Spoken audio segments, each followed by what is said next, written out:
Ce monsieur, regardez bien, monsieur. Il s'appelle Zoé Panou. Voilà. C'est un Libérien. C'est un Libérien, c'est le neveu de l'ex-président du Libéria, qu'on a appelé Samuel Doe. Il s'appelle Zoé Panou. Il est sénateur au Libéria. Je vais vous montrer encore une autre de ces photos. Le voici, le même ici. Le voici, le même ici. Il s'appelle Zoé Panou. Il a été hébergé ici lorsqu'il y a eu la guerre au Libéria, dans les années 1983-84. Et ce dernier-là, il est actuellement sénateur au Libéria. C'est le neveu de l'ex-président Samuel Doe.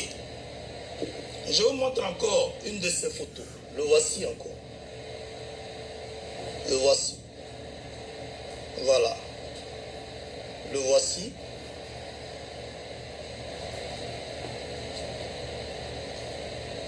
Le voici encore. Il s'appelle Zoé Panou. Et ce monsieur, il est en contact avec Ahmed Bakayoko et puis Tene Brahima, alias Photocopie. Et c'est lui que Draman Ouattara et ses collaborateurs ont contacté. Lui, il est actuellement au Libéria. Il est là-bas, il est comme sénateur. Il a été élu sénateur dans sa zone. J'ai noté un peu les noms parce que je ne maîtrise pas très bien les localités. Voilà. Lui, il est guidé Kanté. Il est guidé Kanté chez les Bassa au Libéria. Et chez les Bassa, c'est un peu une ethnie libérienne, mais qui ont eu le même son que les guerriers de Côte d'Ivoire. Moi, je vous ai dit dans l'histoire, quand les Français sont arrivés, les colonisateurs, quand ils sont venus faire les frontières, ils ont tracé. Les peuples sont les mêmes, mais ils ont tracé. Il n'y a pas un peuple qui est quitté ailleurs pour venir dans un autre canon.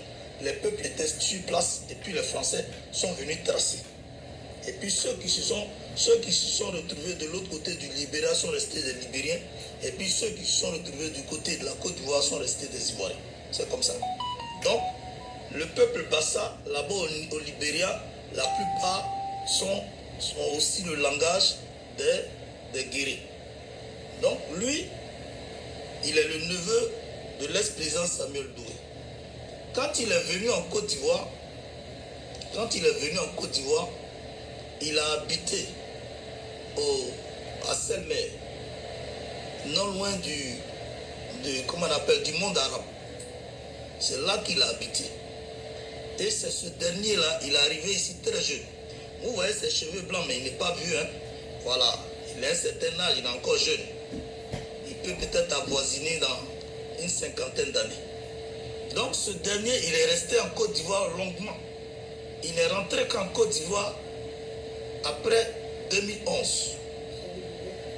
Voilà. Il est rentré au Libéria après 2011. C'est-à-dire quand il y a eu les événements, quand tout est rentré dans l'ordre, c'est là lui il est rentré au Libéria et puis il a été porté à la tête de sa région comme sénateur. C'est ce dernier-là que le pouvoir de Draman Ouattara a toujours approché pour solliciter les mercenaires. Et c'est ce dernier-là qui a fait venir des mercenaires en 2011 dans la zone de l'Ouest. C'est ce dernier qui a fait que le pouvoir de Draman a fait arrêter des jeunes guerriers pour les exécuter. Parce que ces jeunes-là se plaignaient de la présence des Burkinabés qui prenaient en otage les terres et les forêts. C'est ce même dernier-là qui a toujours alimenté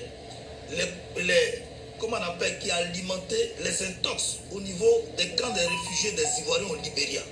C'est lui qui a demandé à l'État libérien de priver nos frères qui étaient dans les camps de réfugiés de nourriture. Ça s'est aussi passé au Togo. Donc, nos frères qui étaient dans les camps de réfugiés au Libéria ont été privés de nourriture. C'est ce même Zoé Panou là qui a fait ça. Et puis, ils ont fait arrêter plusieurs personnes. C'est ce même là qui a fait. Donc, il est de mèche avec le pouvoir de Dramane Ouattara. Actuellement où je vous parle, il est allé recruter des mercenaires dans la région de Charles Taylor. Parce que dans sa région, les gens, les Libériens qui sont là-bas, ils sont beaucoup plus figés sur l'actualité en Côte d'Ivoire. Donc la personne qu'ils soutiennent, c'est Laurent Gbagbo. C'est Laurent Gbagbo et ils aiment. Lui aussi, il ne peut pas venir en Côte d'Ivoire pour recruter des guerriers pour le pouvoir de Dramane. Donc il a préféré aller dans la zone de Charles Taylor. Là-bas aussi, il y a des combattants. Il est allé les recruter au nombre de 866 combattants, 66 mercenaires qu'il a fait venir sur la Côte d'Ivoire, qui sont logés actuellement à l'hôtel Séberco et à l'hôtel Pergola et dans certaines résidences à Abidjan. Ils ont reçu 50 à 100 millions de francs CFA pour ce travail. Et leur mission, là, c'est focalisé sur un mois. Un mois et plus, si c'est trop, c'est 45 jours, leur mission.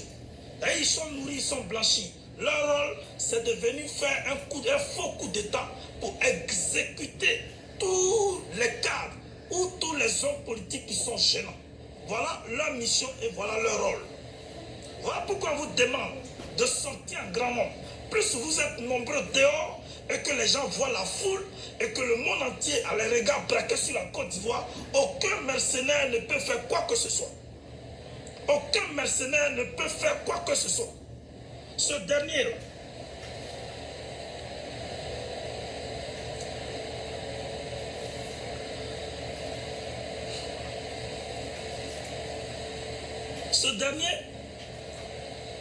il est là. C'est dans ce schéma-là il est. Je dis, il est présentement sénateur au Libéria. J'aimerais interpeller ici le président du Libéria, George Weah, que j'ai beaucoup aimé, que j'ai beaucoup estimé. Il ne faudra pas permettre à ce gars de salir ton nom et de gâter ton nom. Même s'il a l'humilité, en tant que sénateur, il faut l'interpeller parce qu'il est inscrit dans des sales trucs et dans des sales besognes. Ce matin, quand j'ai fait ma vidéo et qu'il a vu son nom, et cette vidéo a fait mouche précisément dans sa zone où il se trouve, il a commencé à menacer les villageois de chez lui. Il a commencé à les menacer. Or, lui-même, quand il était en Côte d'Ivoire, il ne travaillait pas. Il était dans les histoires de faux billets. C'est un faux type. Et lui, son travail, c'est de recruter des mercenaires pour exterminer des personnes et pour exterminer des innocentes personnes. Une telle personne, elle doit être arrêtée. Une telle personne doit être arrêtée. Et actuellement, il est dans ce projet-là. Il est dans ce projet. Je vous ai déjà montré sa photo. Il est dans ce projet.